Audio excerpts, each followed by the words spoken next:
विद्यार्थी मित्रांनो, आजच्या तासामध्ये पुन्हा एकदा मी तुमचं स्वागत करतो. आपण मार्केटिंग म्हणजेच विपणन या विषयाचा अभ्यासक्रम मागच्या 2 तासांना समजावून घेतला. तुम्ही ज्या विविध प्रकारच्या कमेंट्स आपल्या व्याख्यानावरती देत आहेत, हे पाहून ऐकून मी खूपच भारावून गेलेलो आहोत. आपला उदंड प्रतिसाद आपल्या व्याख्यानाला मिळत आहे, याबद्दल मी तुमचे धन्यवाद व्यक्त करतो. आणि आपण आजपासून पहिल्या युनिटला सुरुवात करणार आहोत. तर विद्यार्थी मित्रांनो, आपलं हे युनिट आपण सुरुवात करत असताना पुन्हा एकदा ते काय युनिट आहे हे समजावून घेऊया आणि परत पुढे आपण आपल्या आजच्या लेक्चरला सुरुवात करूया.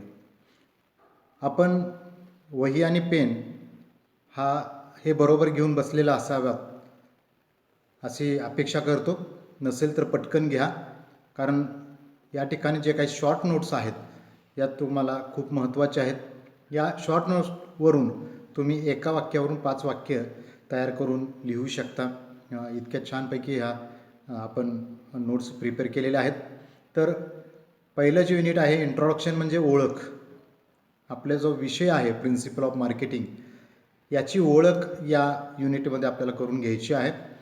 त्याच्यामध्ये आपल्याला सुरुवातीला जरी नेचर अभ्यासाला असलं तरीसुद्धा आपल्याला त्याच्यामध्ये थोडीशी प्रस्तावना, त्यानंतर त्याचं अर्थ, व्याख्या, वैशिष्ट्ये हे थोडंसं लक्षात घ्यायचं आहे. त्यामुळे आजचं जे काही लेक्चर आहे हे सिलेबसचा काही प्राथमिक भाग आहे असं म्हणू आपण.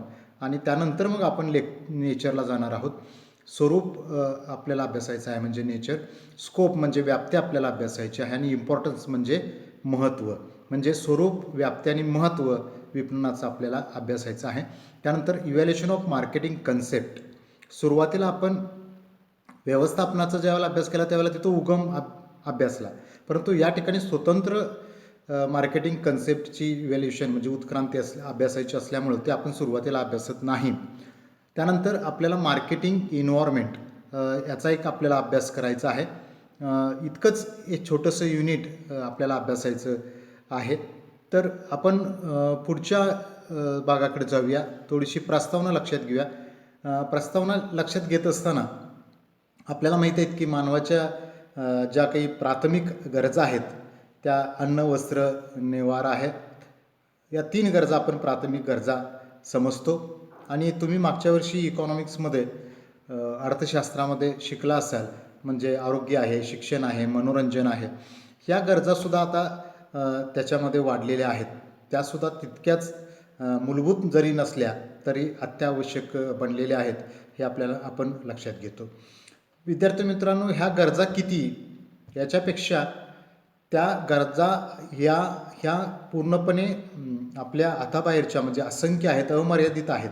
हे प्रामुख्यानं आपण या विपणनाच्या दृष्टिकोनातून लक्षात घेतलं पाहिजे. त्या ठिकाणी जे तुम्ही लक्षात घेतलं त्या गरजा त्या आर्थिक दृष्टिकोनातून, इकॉनॉमिक दृष्टिकोनातून लक्षात घेतलेल्या होत्या. या ठिकाणी विपणनाच्या दृष्टिकोनातून जेवढ्या गरजा जास्त तेवढा विपणनाचा स्कोप जास्त, हे लक्षात घ्यायला पाहिजे. जेवढी आपल्या देशाची लोकसंख्या जास्त तेवढं विपणनाच्या दृष्टीने ते फायदेशीर. इतर लोकसंख्या जास्त असणं हे इतर दृष्टीनं गौण म्हणजे प्रॉब्लेमॅटिक असेल, पण या ठिकाणी फायदेशीर आहे. म्हणजे हा काही चेंजेस आहे, हा फरक आहे, हा विद्यार्थी मित्रांनो तुम्हाला या दृष्टिकोनातून लक्षात घ्यायला पाहिजेत. ह्या गरजा कशा असतात, एक गरज आपण पूर्ण केली की ती पुन्हा उद्भवत नाही, तर ती पुन्हा उद्भवते, सातत्यानं वाढत जाते. आणि ह्या वाढत्या गरजा, पुन्हा निर्माण होणाऱ्या गरजा, याच्यामुळं आपल्याला ज्या काही वस्तू आणि सेवा खरेदी कराव्या लागतात आणि त्या वस्तू आणि सेवा खरेदी करण्याचं जे काही केंद्रस्थान असतं ते विपणन असतं. लक्षात येते का पहा. मग ह्या गरजा ज्या असतात ना, ह्या काही आपल्याला जीवन जगण्यासाठी अतिशय अत्यावश्यक असतात, मूलभूत असतात. म्हणजे त्याला आपण सुखसोयीच्या म्हणू शकतो. त्यानंतर चैनीच्या गरजा आहेत, प्रतिष्ठाच्या गरजा आहेत, आत्मविकासाच्या गरजा आहेत. विद्यार्थी मित्रांनो, ह्या गरजांचा अभ्यास आहे ना आपल्याला मॅनेजमेंटमध्ये दुसऱ्या सेमिस्टरला मोटिवेशन जो टॉपिक आहे त्याच्यामध्ये जे अब्राहम मास्लो आहेत त्यांनी ह्या गरजांचं वर्गीकरण 5 गटामध्ये केलेलं आहे. आपण तेच प्रमाण मानतोय असं नाही, परंतु त्याच दृष्टिकोनातून ज्या मूलभूत गरजा आहेत, चैनीच्या गरजा आहेत, प्रतिष्ठेच्या गरजा आहेत, आत्मविकासाच्या गरजा आहेत, स्वयंप्रेरणेच्या गरजा आहेत, वेगवेगळ्या प्रकारच्या गरजा आहेत. ह्या असंख्य आहेत, अमर्यादित आहेत, वाढत चाललेल्या आहेत आणि पुन्हा निर्माण होतात. एक गरज भागली की म्हणजे संपलं. एक वस्तू आणली ती गरज भागली नाही, पुन्हा 4 दिवसांनी, 5 दिवसांनी, दुसऱ्या दिवशी, 1 वर्षांनी त्याची पुन्हा गरज भासू शकते. हे खरं म्हणजे विपणनाच्या दृष्टीनं खूप फायदेशीर गोष्ट आहे. आता विपणनामध्ये काय केलं जातं तर विपणनामध्ये वस्तू निर्मितीच्या ठिकाणापासून, ज्या ठिकाणी वस्तू निर्माण होते तिथून ती जो त्या वस्तूचा उपभोग घेणार असतो, उपयोग करणार असतो, वापर करणार असतो, त्याच्यापर्यंत नेऊन पोहोचवण्याचं कार्य विपणन करतं. अतिशय साध्या शब्दात या ठिकाणी मी मांडलेलं आहे. विपणन काय करतं, विपणनाचं कार्य काय, तर वस्तू ज्या ठिकाणी तयार झालेली नाही तिथून ज्याला वापरायचे आहे तिथंपर्यंत नेऊन पोहोचवण्याचं काम विपणनाचं आहे. आता का पोचवायची ती वस्तू, कारण त्या वस्तू निर्मितीचा हेतू काय आहे. म्हणून काय म्हटलंय, कोणत्याही उत्पादनाचा अंतिम हेतू काय असतो तर त्या वस्तूचा उपभोग, त्या वस्तूचा उपयोग आणि वापर हाच असतो. जर एखादी वस्तू निर्माण झाली आणि ती वापरली गेली नाही तर त्याला आपल्या विपणनाच्या आणि अर्थशास्त्राच्या दृष्टीने 0 व्हॅल्यू आहे, त्याचं मूल्य 0 आहे. मग त्या वस्तूचा जर वापर करायचा असेल तर विपणनामार्फत ती वस्तू उत्पादनापासून उपभोग्य स्थळापर्यंत नेऊन पोहोचवण्याचं काम करावं लागतं. त्यासाठी विपणन विद्यार्थी मित्रांनो महत्त्वाचं आहे. त्यानंतर आपण पुढे जाऊया. या ठिकाणी जो मुद्दा आपल्याला लक्षात घ्यायचा आहे तो काय आहे की विपणन. मग हे विपणन जो भाग असतो ना, तो विपणनाचा भाग आपल्याला मूलतः लक्षात घेत असताना आपण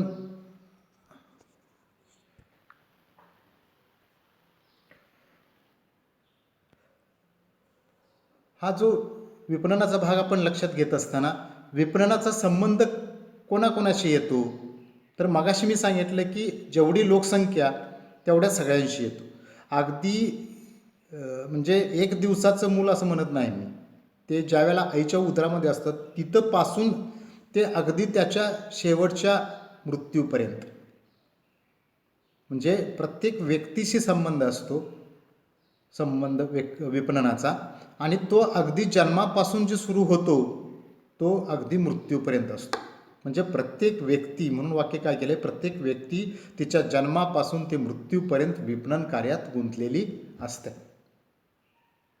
बघा, तुम्हाला आवडणारं उदाहरण दिले, सकाळचा चहा नाश्ता असू दे, तिथं चहा पूड लागते, साखर लागते. आपल्या घरी नाही मिळत चहा तर जाऊन आपण हॉटेलात मी घेतो, विपणनाला सुरुवात. ऑफिसला जायचं आहे, ट्रॅव्हलिंग, दुपारचं जेवण कॅन्टीनमध्ये घ्यायचं आहे, संध्याकाळचं फिरणं आहे, रात्रीचं जेवण असेल, ते मनोरंजन अगदी झोपी जाईपर्यंत प्रत्येकजण विपणनाशी संबंधित असतो. म्हणजे माणसाच्या जन्मापासून मृत्यूपर्यंत आणि दैनंदिन कार्यक्रम लक्षात घेतल्यापासून सकाळी उठल्यापासून ते रात्री झोपेपर्यंत प्रत्येक व्यक्ती ज्या विविध प्रकारच्या क्रिया पार पाडतात त्या प्रत्येक क्रियेशी विपणनाचा संबंध आहे. खाली उदाहरण दिले, मग शेतकरी असू दे, तुम्ही विद्यार्थी मित्र असू दे, आम्ही शिक्षक असू दे, कोणत्याही ऑफिसमधला कर्मचारी असू दे, व्यावसायिक असू दे, गृहिणी असू दे, उद्योगपती असू दे, कोणी असू दे, सर्वजण विपणन कार्याशी संबंधित असतात. या जगामध्ये असा कोणी व्यक्ती नाही की त्याचा विपणनाशी संबंध येत नाही. प्रत्येकाचा विपणनाशी संबंध येत असतो. आता उत्पादनाला व वापराला गती देण्यासाठी विपणन आवश्यक असतं, असं एक वाक्य त्या ठिकाणी खाली लिहिलेलं आहे. आता आपण अर्थाकडे जाऊया थोडंसं. हे विद्यार्थी मित्रांनो लिहून घ्या. मार्केट हा इंग्रजी शब्द आहे, तो मेरेकिट या फ्रेंच भाषेतून, मेरेकाटो या इटालियन भाषेतून आणि मेरकाटस या लॅटिन शब्दाशी संबंधित आहे. आपण मराठीमध्ये त्याला काय म्हणतो? बाजारपेठ. संस्कृतमध्ये काय म्हणतात? विपणी. तसं इंग्रजीमध्ये काय म्हणतात? मार्केट. फ्रेंचमध्ये काय म्हणतात? मार्केट. इटालियनमध्ये काय म्हणतात? मेरिकाटो. लॅटिन शब्द काय आहे? मेरिकाट्स. म्हणजे हा शब्द कोणत्या बाबीशी संबंधित आहेत ते या ठिकाणी नमूद केलेलं आहे. मार्केट या शब्दाला मराठीत बाजारपेठ, संस्कृतमध्ये विपणी, आणि या विपणी या शब्दातूनच आपला जो विषयाचं नाव आहे विपणन हा शब्द निर्माण झालेला आहे. फक्त विपणी त्याला वि हा त्या ठिकाणी उपसर्ग लागलेला आहे. कशाला? पणनला. पणन म्हणजे काय? व्याजाचा धंदा. पणिक म्हणजे काय? व्यापारी. पणन म्हणजे काय? वस्तूंची विक्री करणे. म्हणजे पणन या शब्दाला वि हा उपसर्ग लागून विपणन हा शब्द तयार झालेला आहे. आता विद्यार्थी मित्रांनो, मी जे तुम्हाला इथून पुढं सांगणार आहे आता ते या आपल्या सगळ्या विपणनाचा मुख्य एक गाभा, एक इसेन्स मी एका छोट्याशा चार्टमध्ये केलेला आहे. आणि हा चार्ट आपल्या कधीही डोक्यामध्ये असणं आवश्यक आहे. मी तुम्हाला इथून पुढं कधीही जरी विचारलं विपणन म्हणजे काय, तर तुम्ही आत्ता मी जे सांगणार आहे तेवढंच मला सांगायचं. काय आहे ते? तर विद्यार्थी मित्रांनो, हे लिहून घ्या.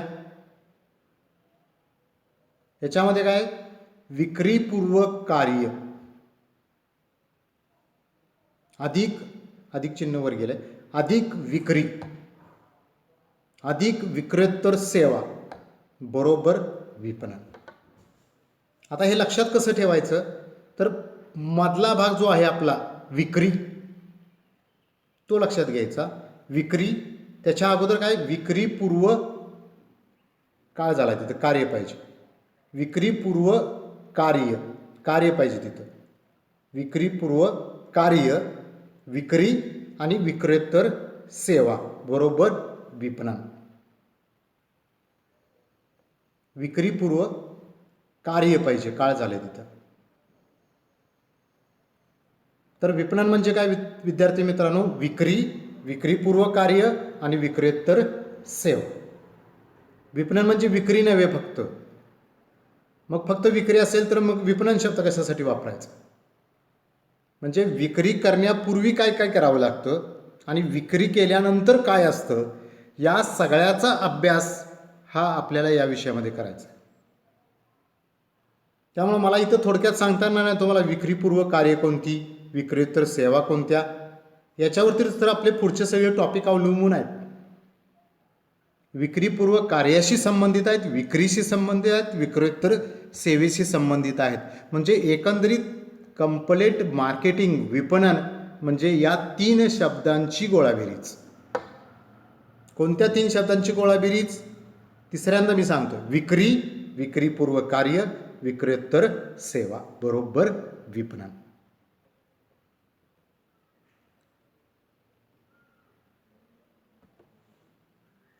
विपणनामध्ये ग्राहक हा केंद्रबिंदू असतो. विद्यार्थी मित्रांनो, ज्यावेळेला आपण एखाद्या प्रश्नाचं उत्तर लिहित असतो, एखादा लेख लिहित असतो, एखादं मॅटर छोटंसं लिहित असतो, किंवा एखाद्या व्हॉट्सअपवर एखादी गोष्ट आपण मेसेज टाईप करून फॉरवर्ड करत असतो, त्यावेळेला त्या सर्व गोष्टीतलं पहिलं वाक्य आहे ना, ते खूप पॉवरफुल लागतं. म्हणून आपल्या विपणनामध्ये कोणताही प्रश्न तुम्हाला लिहायचा असू दे, विशेषतः पहिला, त्यावेळेला प्रश्न कोणताही असू दे, बघा जगातला पहिला शिक्षक मी असेल की प्रश्न कोणताही असू दे, उत्तराचं पहिलं वाक्य काय? तर विपणनामध्ये ग्राहक हा केंद्रबिंदू असतो, किंवा संपूर्ण विपणन प्रक्रियेचा केंद्रबिंदू ग्राहक असतो. संपूर्ण विपणन प्रक्रियेचा केंद्रबिंदू कोण असतो? ग्राहक असतो. प्रश्न कोणताही असू दे, प्रश्नपत्रिकेमध्ये पहिला प्रश्न ज्या वेळेला सोडवणार आहे त्या पहिल्या प्रश्नामध्ये पहिलं वाक्य हे लिहायचं की संपूर्ण विपणन प्रक्रियेचा केंद्रबिंदू हा ग्राहक असतो. आता बघा, जे वरती चार्ट लिहिलं त्याचंही ते या ठिकाणी विश्लेषण केलेलं आहे. ग्राहकांच्या गरजांचा शोध घेणं हे कशामध्ये असेल? विक्रीपूर्व कार्यामध्ये असेल. ते त्या गरजांचे समाधान करण्यापर्यंत हे कशात असणार आहे? विक्रोत्तर सेवामध्ये असणार आहे. विक्री ह्याच्यामध्ये आलंच. ग्राहकांच्या गरजांचा शोध घेण्यापासून ते त्या गरजांचे समाधान करण्यापर्यंत सर्व कार्यांचा समावेश विपणनामध्ये होत असतो. आता सर्व कार्य आहेत ना, ही खूप मोठी यादी आहे आणि त्यातला यादीतला एक शब्द म्हणजे एक टॉपिक आहे. हे 2 वाक्य विद्यार्थी मित्रांनो खूप खूप महत्त्वाचे आहेत आणि तुम्ही कोणत्याही प्रश्नाच्या उत्तरामध्ये लिहायचे आहेत. आता पहिली व्याख्या आपण लक्षात घेतो ती खूप महत्त्वाची आहे. वस्तू व सेवांच्या मालकीचे हस्तांतर घडवून आणणाऱ्या. मी इथंच थांबतो. काय लिहिलं तुम्ही वाचलं? वस्तू व सेवांच्या मालकीचे हस्तांतर घडवून आणणाऱ्या. वस्तू व सेवाची मालकी. आता विद्यार्थी मित्रांनो पहिल्यांदा लिहित असाल तरी पण ऐकून घ्या. मालकी 2 प्रकारची असते. एक तुमचा जो आता मोबाईल आहे ना तो तुमच्या ताब्यात आहे म्हणून तुमच्या मालकीचा, कारण तो तुमच्या ताब्यात आहे. आता मी तो हिसकावून घेतला आणि तुम्ही म्हटला तो माझा आहे, मी पण म्हटलं माझा आहे, मग हे जर मॅटर कोर्टामध्ये गेलं, पोलीस स्टेशनला गेलं तर ते काय म्हणणार? कशावरून तुमचा आहे? तर तुम्ही त्याचं काय करायला पाहिजे? बिल दाखवायला पाहिजे की ते प्रूव्ह करू शकेल की हा मोबाईल तुमचा आहे. म्हणजे पहिली मालकी कोणती झाली? तुमच्या ताब्यात आहे, ताबा मालकी झाली. तुमच्या वस्तू ताब्यात आहे म्हणून ताब्यात. आणि दुसरं की तुमची कागदोपत्री मालकी, तुमचं त्याचं बिल तुमच्याकडे आहे, त्याचं डिस्क्रिप्शन त्याच्यावरती लिहिलेलं आहे, त्याची किंमत लिहिलेली आहे, कोणाकडून घेतलं ते लिहिलेलं आहे, त्याचा GST काय CGST नंबर असेल तो आहे त्याच्यावरती आणि त्या विक्रेत्याची सही त्याच्यावरती आहे, रिसिव्हरची तुमची सही त्याच्यावरती आहे. हे लिगल डॉक्युमेंट झालं. हे कोर्टात स्टँड होऊ शकतं आणि त्या आधारे तुम्ही त्या मोबाईलची मालकी असं म्हणू शकता. म्हणून या व्याख्येमध्ये काय लक्षात स्पष्ट होत आहे? वस्तू व सेवाच्या मालकीचे हस्तांतर घडवून आणणारे. हे जी मालकी आहे ना हे 2 प्रकारे हस्तांतरित होते. एक ताबा देणं प्रत्यक्ष आणि दुसरं काय आहे? त्याची मालकी देणं. म्हणजे वस्तू पण दिली आणि त्याचं बिल पण दिलं, दोन्ही पद्धतीनं. बऱ्याच वेळेला आपण काय करतो, विशेषतः सोने खरेदी असेल, आणखी काही खरेदी असेल तर तो दुकानदार काय म्हणतो, तुम्हाला बिल पाहिजे असेल तर GST लागणार, मग तुम्ही म्हणता बिल नको. तर असं जर तुम्ही म्हणत असाल तर तुम्ही एक प्रकारचीच मालकी सिद्ध करू शकता, ताबा. पण ती हरवली, चोरीला गेली, कोणीतरी हिसकावून नेली तर तुम्ही त्याची मालकी जी आहे कागदोपत्री ती तुम्ही दाखवू शकत नाही. आता दुसरा पुढचा त्यातला टप्पा, त्याच्या प्रत्यक्ष वाटपाची व्यवस्था उपलब्ध करून देणे. आता हा जो मोबाईल तयार झालेला आहे हा कोणत्या कंपनीने तयार केला आहे, तो कोणत्या ठिकाणी तयार झाला आहे आपल्याला माहीत नाही. पण आपण काय करतो, आपल्या शहरातल्या किंवा आपल्या गावातल्या दुकानात जातो, त्या दुकानदाराकडून ते खरेदी करतो. म्हणजे त्या कंपनीने ती वस्तू तयार केली, त्या डिस्ट्रीब्युटरमार्फत त्या दुकानापर्यंत आली, त्या रिटेलरनं ती तुम्हाला विकली. ही जी काही अगदी डिस्ट्रीब्युटरपासून प्रोड्युसर जे आहे तो प्रोड्युसरपासून जे डिस्ट्रीब्युटर आहे, रिटेलर आहे, हे जी काही मधली वाटपाची व्यवस्था निर्माण करण्याचं काम कोण करतं? विपणन. टाउस्ली, क्लार्क आणि क्लार्क काय म्हणतात, वस्तू व सेवांच्या मालकीचे हस्तांतर घडवून आणणाऱ्या व त्याच्या प्रत्यक्ष वाटपाची व्यवस्था उपलब्ध करून देणाऱ्या प्रयत्नांना विपणन असं म्हटलं जातं. दुसरी व्याख्या अतिशय छोटीशी आहे, तुम्हाला आवडणारी आहे, पण खूप अर्थबोध आहे. समाजासाठी राहणीमानाची निर्मिती करणे व त्याचे प्रदान करण्याची व्यवस्था. किती साधी सोपी सिंपल, बट त्याच्यामध्ये अर्थ दडलेला आहे. समाजासाठी राहणीमानाची निर्मिती, समाजाला राहण्यासाठी, जगण्यासाठी, त्याचं जीवन व्यक्तिमत्व विकसित करण्यासाठी जे काही लागतं ना, त्याची निर्मिती करायचं आणि त्याचं वाटप करायचं, याचं काम विपणन करत असतं. असं कोण म्हणतं? माल्कम मॅकनेयर. आणि तुमच्या समोर जो व्यक्ती दिसतो त्या व्यक्तीने पण एक व्याख्या केलेली आहे. ती व्याख्या अशी आहे: विपणन म्हणजे बाजारपेठेच्या निवडक विभागातील, संपूर्ण बाजारपेठेतील नाही, बाजारपेठेतली काही निवडक विभाग, ग्राहकांच्या गरजांचे समाधान करण्यासाठी व्यूहरचना व योजना करण्याच्या दृष्टीने व्यवसाय क्रियांची एकात्मिक पद्धती म्हणजे विपणन. आता आपली जी व्याख्या आहे आपण केलेली, ती थोडीशी आणखी विस्तृत अर्थ त्याच्यामध्ये निर्माण करते. ग्राहकांच्या गरजांचा समाधानाचा तिथं उल्लेख आला, बाजारपेठेचा उल्लेख आला, व्यूहरचनेचा, योजनेचा, व्यवसाय क्रियांचा त्या ठिकाणी उल्लेख आला. आणि एकात्मिक करायचं आहे, हे सुटे करायचं नाही आहे, विकेंद्रित स्वरूपात करायचं नाही, तर एकात्मिक पद्धतीने करायचं आहे. म्हणून या ठिकाणी सर्व घटकाला स्पर्श करण्यासारखी व्याख्या ही आपली आहे. तुम्हाला वरच्या दोन व्याख्या सोप्या वाटतील, पण त्याच्या खोलात जाऊन तुम्हाला अर्थ शोधावा लागेल. परंतु या ठिकाणी व्याख्येमध्ये मात्र तो प्रत्येक घटकाला स्पर्श देणारी व्याख्या अशा स्वरूपाची केलेली आहे. या तिन्ही व्याख्या तुम्ही लिहून घेतल्या असतील. आणि परत आपण विपणनाच्या वैशिष्ट्याकडे जाऊया. बघा, आता आपण मगाशी म्हटलं की ग्राहकांच्या गरजांचा शोध घेण्यापासून ते त्याच्या गरजांचं समाधान करण्यापर्यंतच्या सर्व प्रयत्नांचा समावेश विपणनामध्ये होतो. म्हणून म्हटले सर्व क्रियांचा समावेश. उत्पादनापासून ते विक्रेतर सेवापर्यंतच्या मधल्या सगळ्या ज्या क्रिया येतात, आत्ताच तुम्हाला लक्षात येणार आहे ह्याच्यात काय काय क्रिया असतात. तसं सर तुम्ही एवढं सांगताय, काय येतं याच्यात एवढं?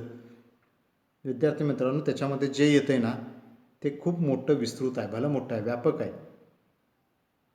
आणि विपणन म्हणजे आपल्याला काय करायचं आहे, तर बाजारपेठ मिळवायची आहे, टिकवायची आणि वाढवायची. फक्त वस्तूंचं निर्मिती करून चालत नाही, त्याला त्या वस्तूला बाजारपेठ मिळाली पाहिजे, ती टिकवायला पाहिजे, वाढवायला पाहिजे. आणि ह्या सगळ्या विपणनाच्या ह्याच्यामध्ये त्याचं मर्म काय असेल तर ग्राहकांचं समाधान. तुम्ही एखादी वस्तू खरेदी केली आणि त्याच्यापासून तुम्हाला समाधान नाही मिळालं तर त्या ठिकाणी त्याच्या स्वरूपाची वस्तू खरेदी करायला तुम्ही परत जात नाही. आणि ही जी मगाशी मी तुम्हाला सांगितलं, मालकीचं हस्तांतर घडवून आणणे किंवा उपभोग्य स्थळापासून ते निर्मिती स्तरापासून ते उपभोग्य स्तरापर्यंत ती वस्तू पोहोचणे म्हणजे काय करणे, तर या 3 प्रकारच्या उपयोगिता निर्माण करणे. स्थळ, समय, मालकी उपयोगिता. म्हणजे स्थळ, ज्या ठिकाणी त्याचा वापर करायचा आहे त्या ठिकाणी ती वस्तू आवश्यक आहे. तुम्ही कॉलेजला येता पण तुम्हाला भूक लागते, जेवण घरी तयार असतं, पण तुम्ही कॉलेजवर असता. भूक शमवायची असेल तर तुम्हाला कॉलेजवरून घरी पोचायला पाहिजे, आईला सांगायला पाहिजे, मग आई तुम्हाला खाऊ घालेल, मग तुमची भूक गरज शमेल. स्थळ, समय. आपल्याला आत्ता भूक लागलेली आहे, आत्ता काहीतरी खायची गरज आहे, पण आई म्हणली 1 तासभर थांब, तुला करून देतो. तासभर वाट बघायची आपली क्षमता आहे का? तोपर्यंत भुकेने पोट्यामध्ये कल्लोळ केलेला असेल समय. आणि मालकीच्या बाबतीमध्ये मगाशी मी सांगितलं 2 प्रकारचे आले. आणि पुन्हा इथं आले पहा, ग्राहक हा संपूर्ण विपणन प्रक्रियेचा केंद्रबिंदू असतो. हे नेहमी आणि वारंवार तुम्ही मला सांगितलं पाहिजे, मी तुम्हाला सांगणार, आणि प्रत्येक ठिकाणी हे महत्त्वाचं आहे. ग्राहक, customer is the centre point of marketing. म्हणून काय म्हटलंय, ग्राहक मिळवणे, टिकवणे आणि वाढवणे. विपणन करायचं म्हणजे काय? बाजारपेठ मिळवायची, टिकवायची, वाढवायची. तसं ग्राहक मिळवायचा, टिकवायचा आणि वाढवायचा. आता व्यवसायामधली सगळ्यात महत्त्वाची क्रिया कोणती असेल, प्रमुख क्रिया असेल तर विपणन. आज उत्पादनाला महत्त्व नाही, भांडवलाला महत्त्व नाही, वित्त अगदी ह्युमन रिसोर्ससुद्धा महत्त्वाचा आहे असं व्यवसायामध्ये आपण लक्षात घेतो. परंतु विपणन असल्याशिवाय म्हणजे तयार कोणी असू दे, ह्युमन रिसोर्स असू दे, भांडवल असू दे, काय वाटेल ते असू दे, त्यांनी तयार केलेली वस्तू जोपर्यंत विकत नाही तोपर्यंत त्याला व्हॅल्यू नाही. कारण वस्तू विकल्यानंतर त्यांनी त्याच्यामध्ये जी गुंतवणूक केलेली आहे इन एनी काइंड ऑफ कोणत्याही प्रकारची असू दे गुंतवणूक,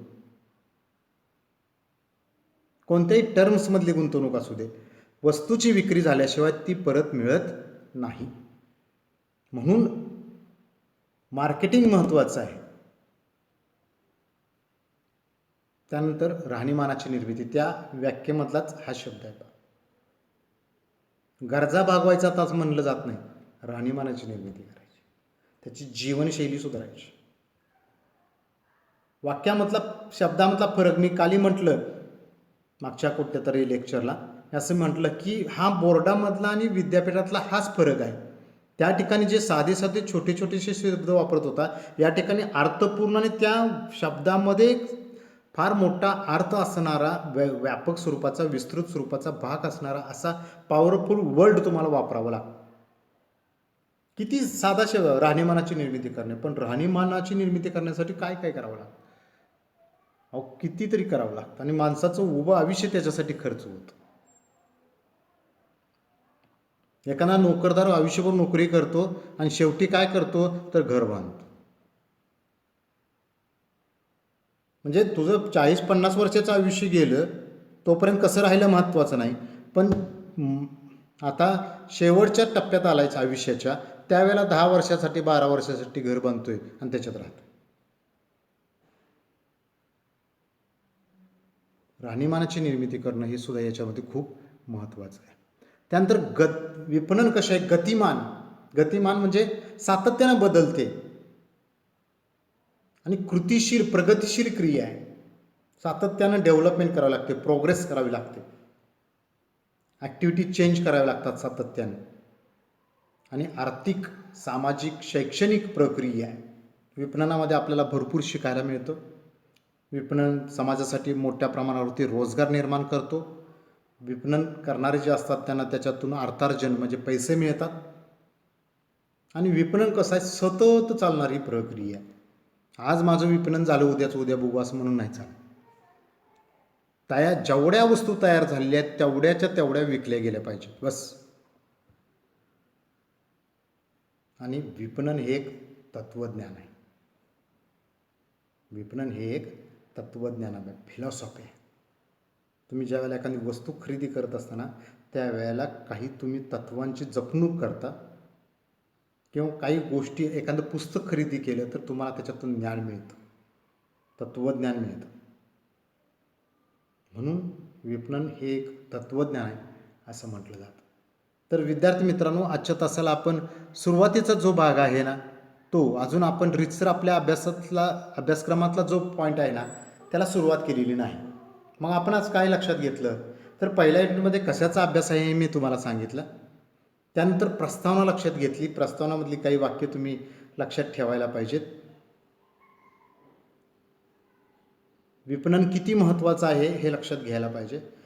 विपणनाचा अर्थ सांगितला तुम्हाला. मार्केट या इंग्रजी शब्दापासून, मेरकट आहे फ्रेंच शब्द आहे, मेरकट इटालियन शब्द आहे, मेरकटस हा लॅटिन शब्द आहे, वगैरे वगैरे. मार्केट म्हणजे बाजारपेठ, विपणी. मार्केटिंग म्हणजे विपणन. हे या ठिकाणी तुम्ही लक्षात घेतलं. ग्राहकांच्या गरजांचा शोध घेण्यापासून ते ग्राहकांच्या त्या गरजांचं समाधान करण्यापर्यंतचा सर्व कार्याचा समावेश विपणनामध्ये असतो.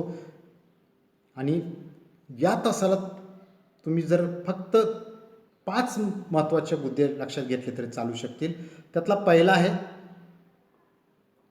ग्राहक हा संपूर्ण विपणन प्रक्रियेचा केंद्रबिंदू असतो. आता मी ग्राहक पहिल्यांदा घेतले शब्द.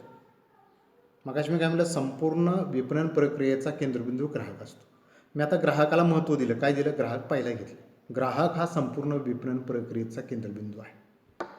हा पहिला भाग झाला. दुसरा भाग काय झाला तर विक्री विक्रीपूर्व कार्य आणि विक्रेतर सेवा बरोबर विपणन. हा दुसरा भाग याच्यातला झाला. तिसरा भाग म्हणजे काय, तर वस्तू व सेवांच्या मालकीचे हस्तांतर घडवून आणणारे व त्याच्या प्रत्यक्ष वाटपाची व्यवस्था करणाऱ्या अशा सर्व प्रयत्नांचा समावेश विपणनामध्ये होतो. टाउसली, क्लार्क आणि क्लार्क यांची व्याख्या. चौथा भाग याच्यातला काय येतो, तर मॅकनेर यांनी जी व्याख्या सांगली, समाजासाठी राहणीमानाची निर्मिती करणे व त्याचे प्रदान करणे म्हणजे विपणन होय. आणि बाजारपेठेतील काही निवडक भाग आणि ग्राहकांच्या गरजांचं समाधान करण्यासाठी जी काही व्यवसाय क्रिया केल्या जातात त्याची एकात्मिक